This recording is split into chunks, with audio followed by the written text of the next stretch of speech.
Finanças e sustentabilidade. Primeiramente, vamos pensar na empresa como um portfólio de investimentos. Eu gosto dessa visão.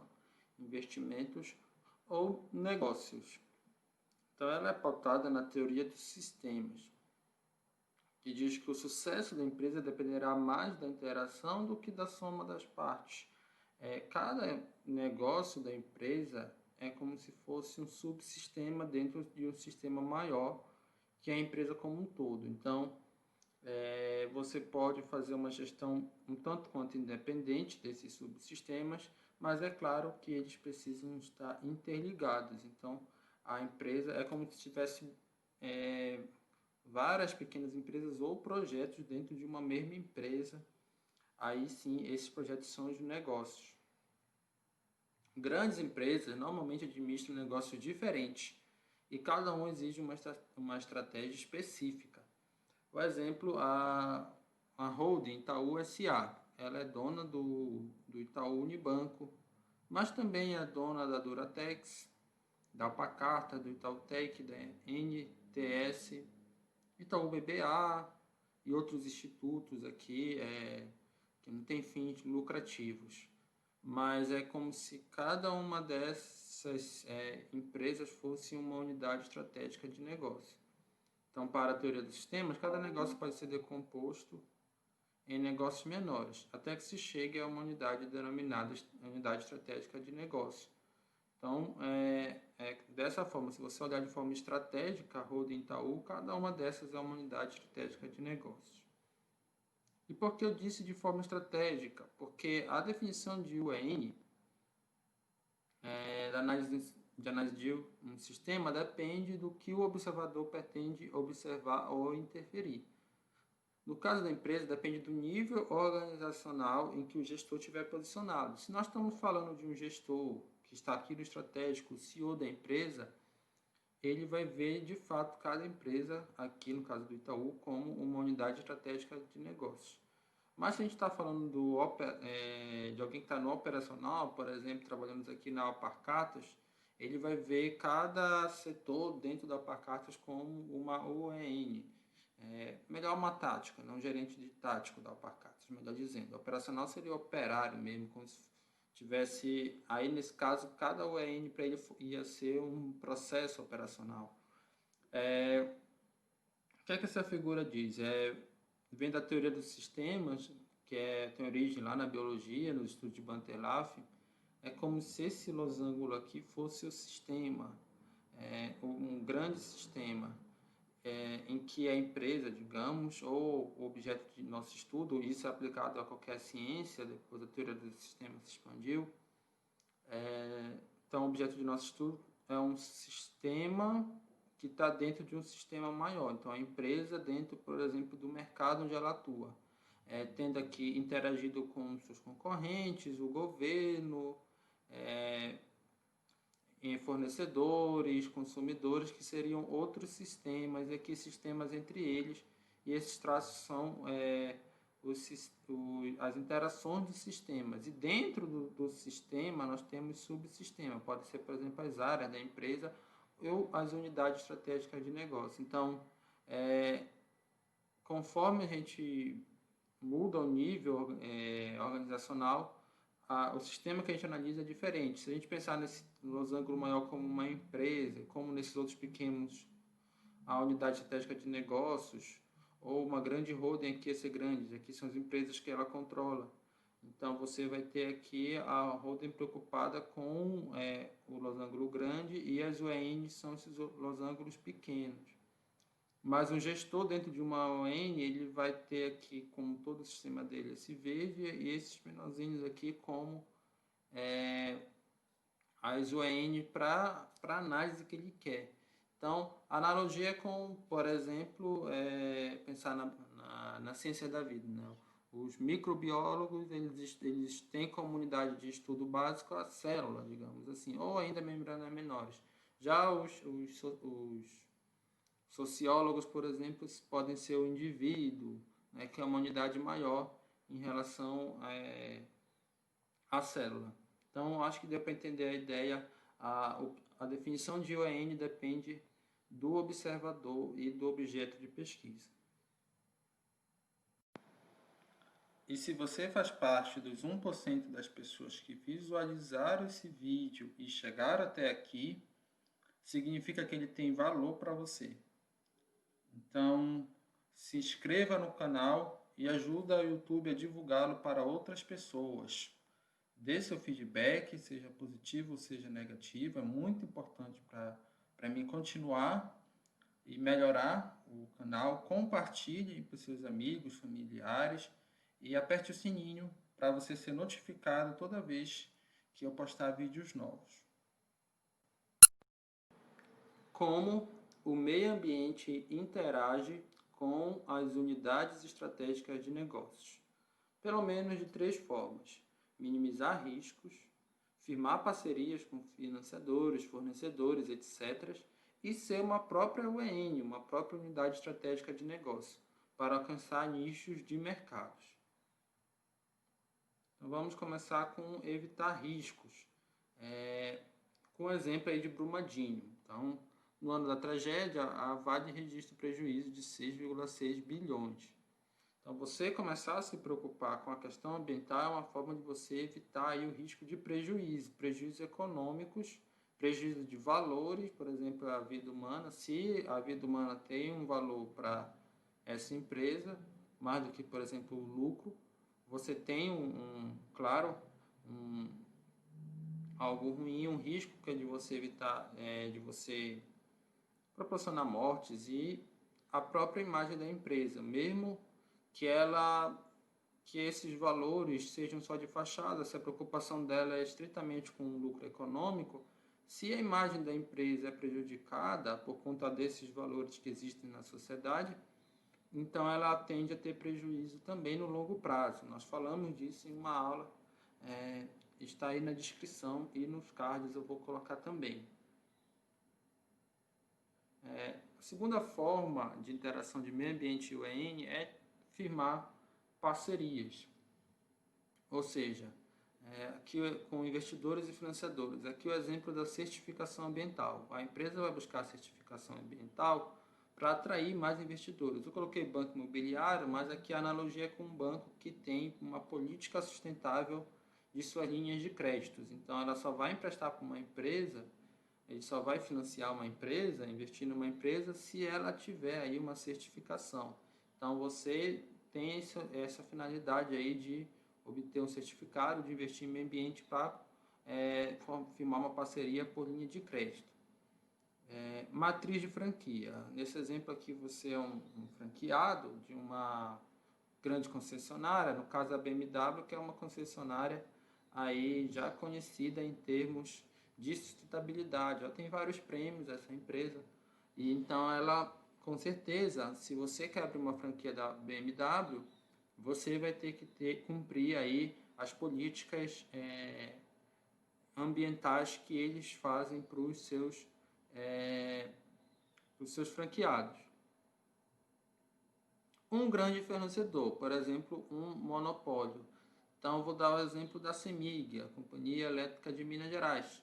Ela fornece energia, ela tem um monopólio de energia no estado de Minas Gerais. Se você é uma indústria de beneficiamento mineral, por exemplo, e a gente está falando de um estado com mineiro, né, com um grande potencial mineral, você precisa da energia da CEMIG para beneficiamento aí do minério.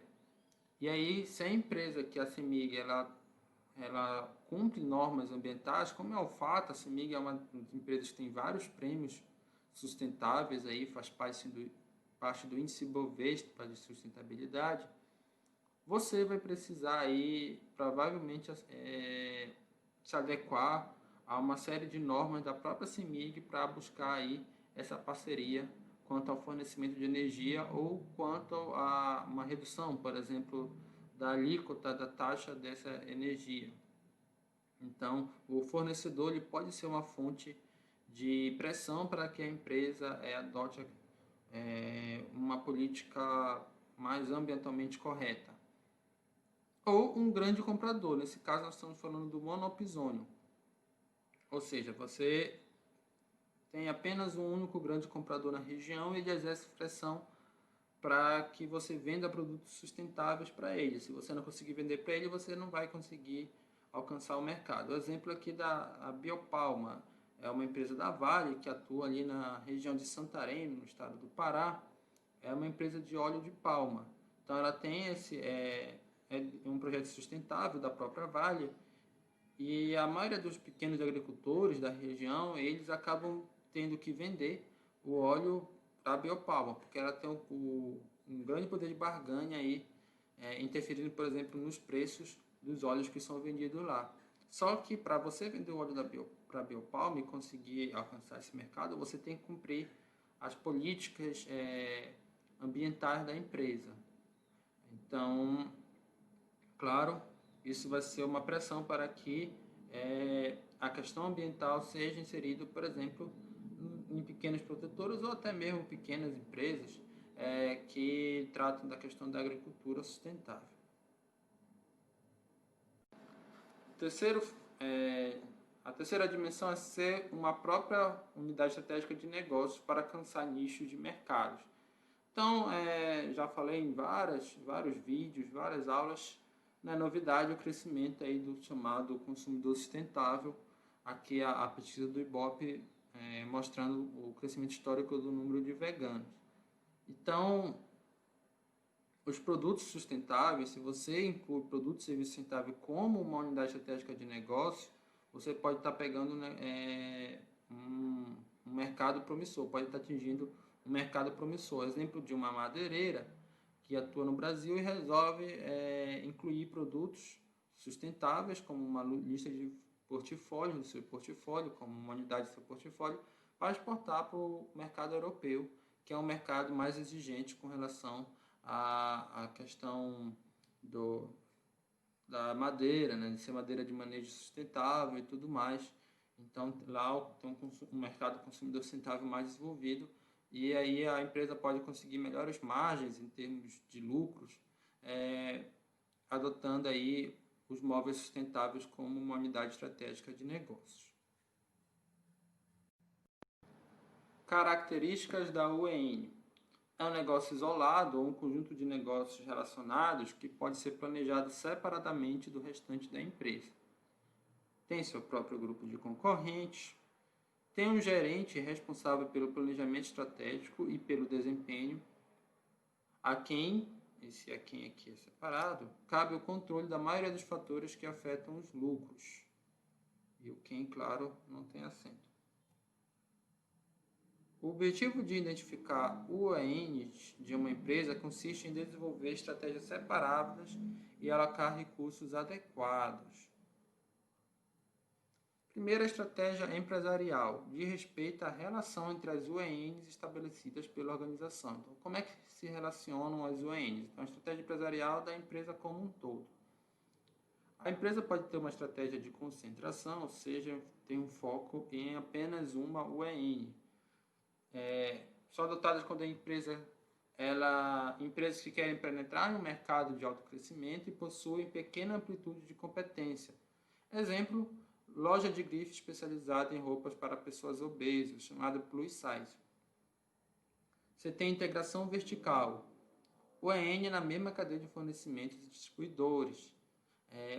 O objetivo é eliminar incertezas e reduzir custos associados com fornecedores e distribuidores, ou seja, uma empresa verticalizada ela tem menos risco de quebra de contrato, por exemplo, com o fornecedor.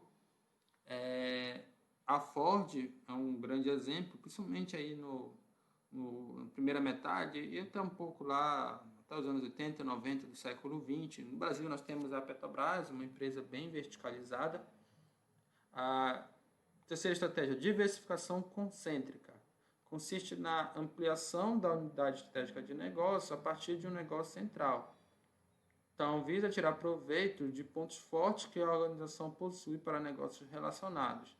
Exemplo, uma empresa de restaurante nos Estados Unidos, Marriott, ela começou como atendendo o tradicional, né? Com um restaurante, as pessoas iam comer.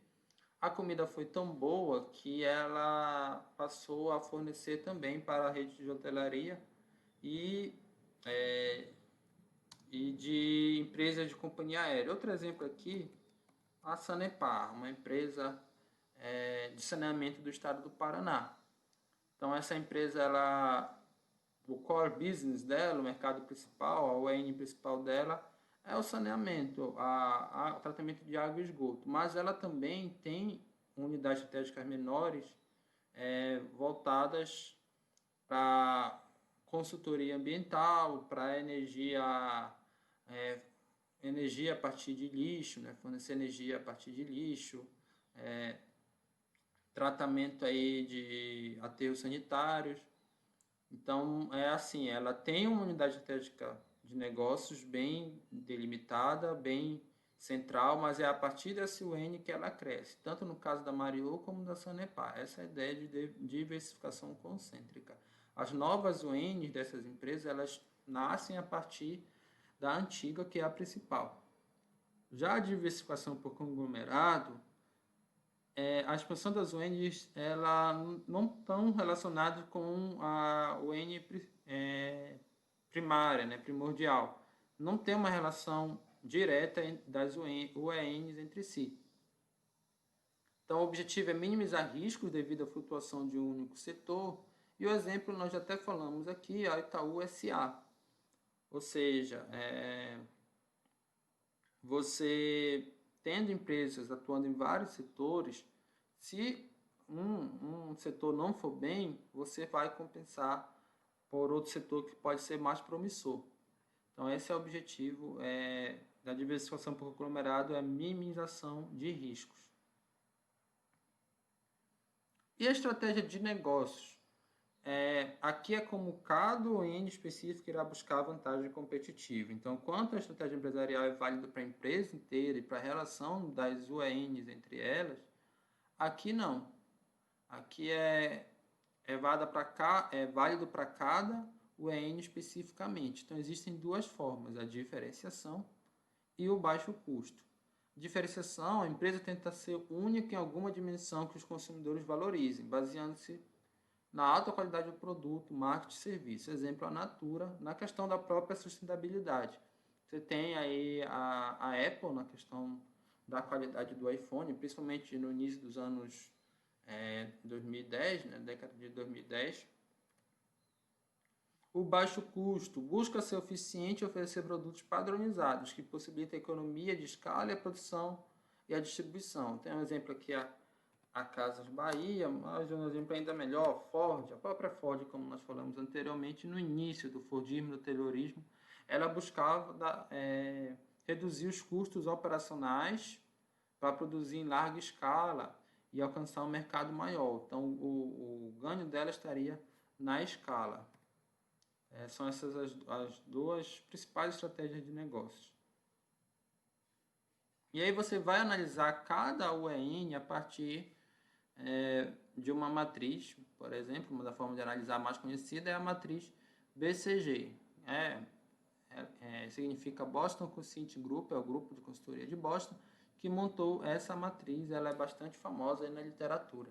Você vai dizer em que quadrantes essas UENs vão estar posicionadas. Você tem basicamente dois fatores nessa matriz: a participação relativa no mercado, da UN que você está considerando, e o crescimento desse mercado, né? A tendência de crescimento desse mercado.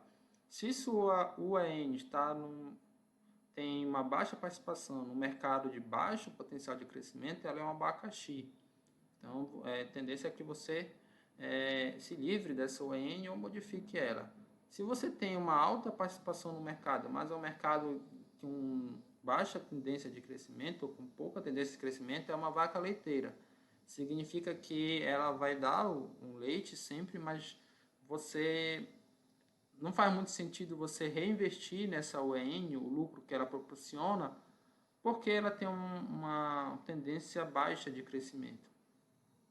Quando você tem uma baixa participação relativa no mercado, mas é um mercado de alta tendência de crescimento, você tem um ponto de interrogação. Será que vai dar certo esse empreendimento? Aí sim você vai investir para tentar chegar aqui na estrela, para tentar ter mais participação nesse mercado. mesmo que no primeiro momento você não tenha lucro com esse ON, que é um ponto de interrogação. Por fim, a estrela é quando você está aqui com uma alta participação no mercado e o mercado tem uma alta taxa de crescimento. Então, é o que se deseja sempre aí para as suas UENs, o objetivo é chegar ou permanecer na estrela ou na vaca leiteira também, uma dessas duas. Mas a estrela ela proporciona um aumento, por exemplo, do patrimônio da empresa. É a parte que a empresa mais cresce em termos de patrimônio. Isso tem um ciclo também. Então quando você lança um produto, uma OEM, ou um serviço novo na sua empresa, ele de início é um ponto de interrogação. Ou seja, você não sabe se realmente vai crescer ou não. E aí é provável que durante alguns anos você opere no prejuízo. Mas de certo momento você passa a ter lucro e o mercado passa a crescer. E aí você está na fase de crescimento, você está com o produto UEN estrela. Passa o momento, o crescimento diminui, se mantém constante, aí você tem uma vaca leiteira, não vale muito a pena você reinvestir nesse negócio.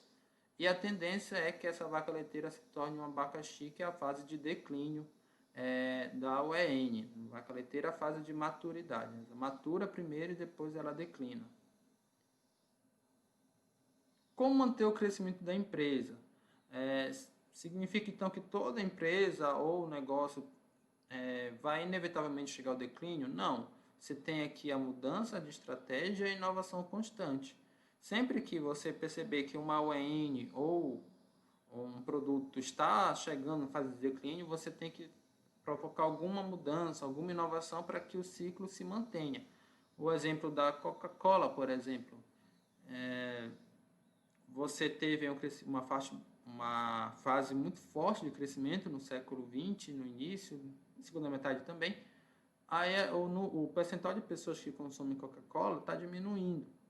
Você já tem vários estudos mostrando os danos da saúde e ela se reinventa trazendo outros produtos da marca Coca-Cola. A marca Coca-Cola ela é muito forte, ela, inclusive tem um valor avaliado maior do que as próprias indústrias da empresa. Então você reinventa lançando novos produtos como mochila e sapatos, entre outros que tem essa marca Coca-Cola.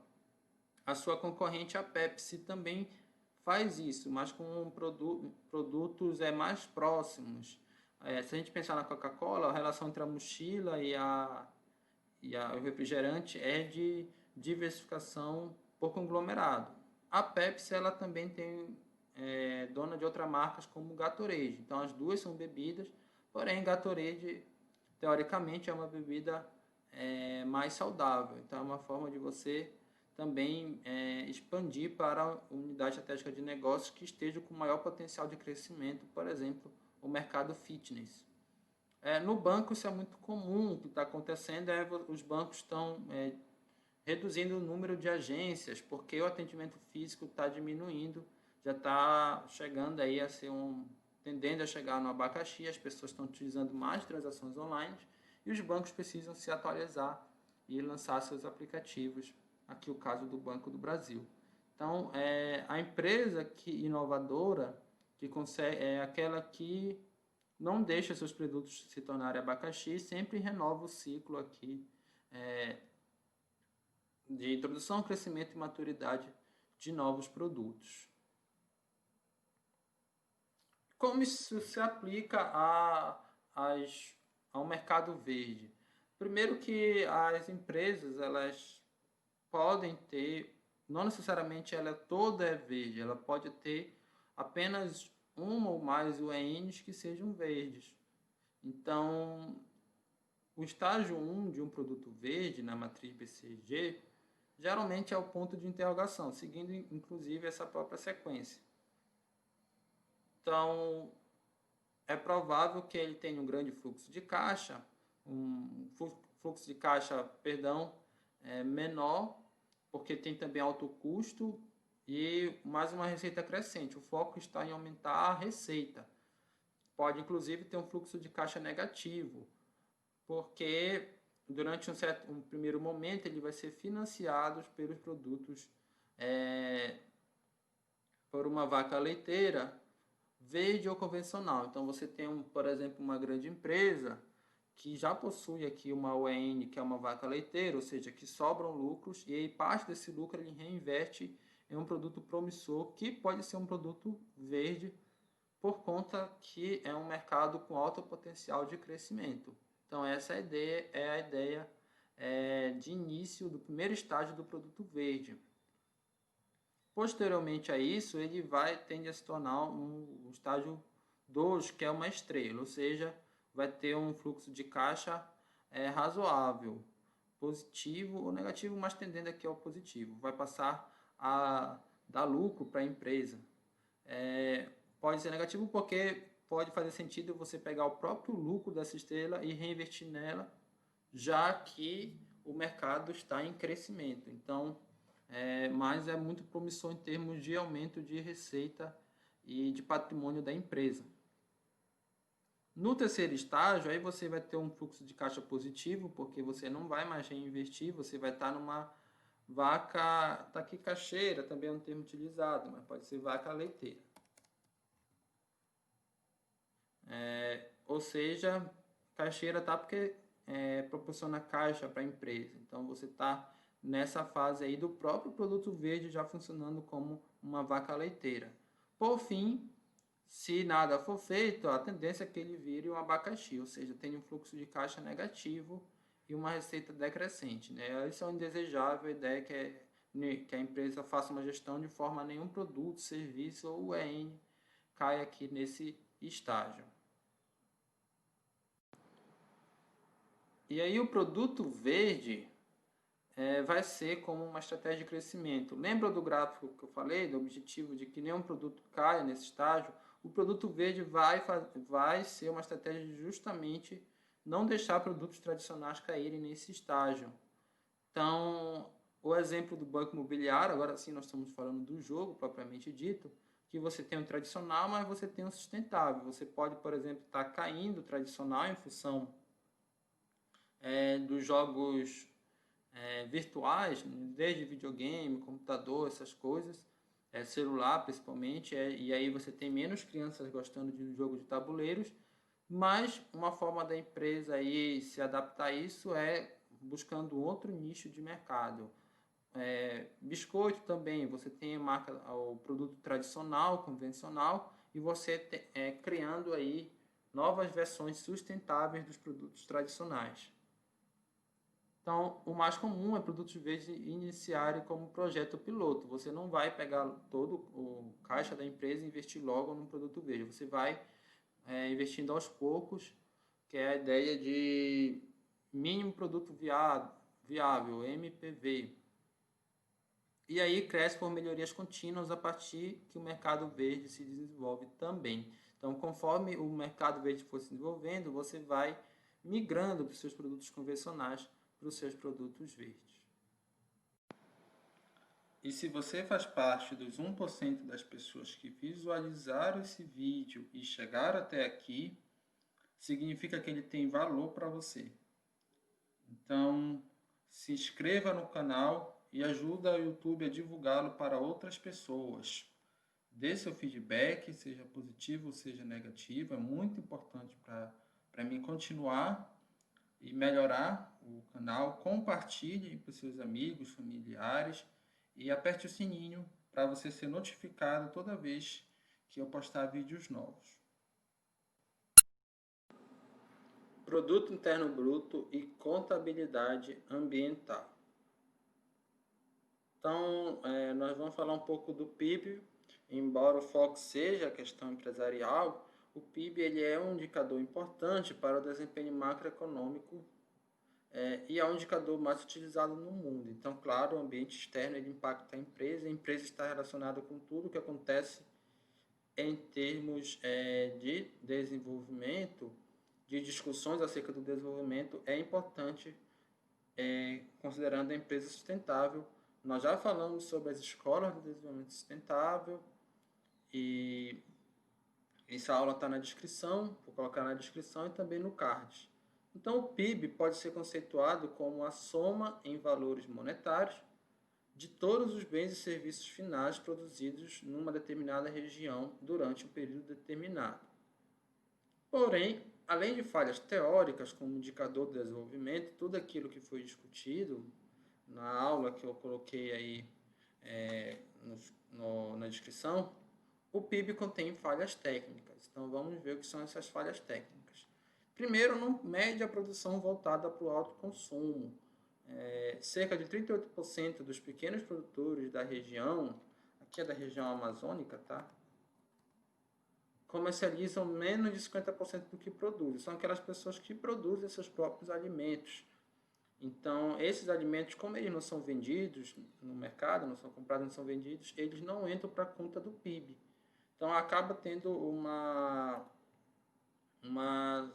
subestimação da, entre aspas, renda real, né, da situação real, situação econômica real dessas famílias. Essas famílias podem ter uma renda baixa, ser, por exemplo, abaixo da linha da pobreza, mas não passarem fome justamente porque tem uma horta própria ou como buscar alimento em suas pequenas propriedades. Então, existe essa questão da produção voltada para o alto consumo que não entra na conta do PIB. Também não mede a produção informal.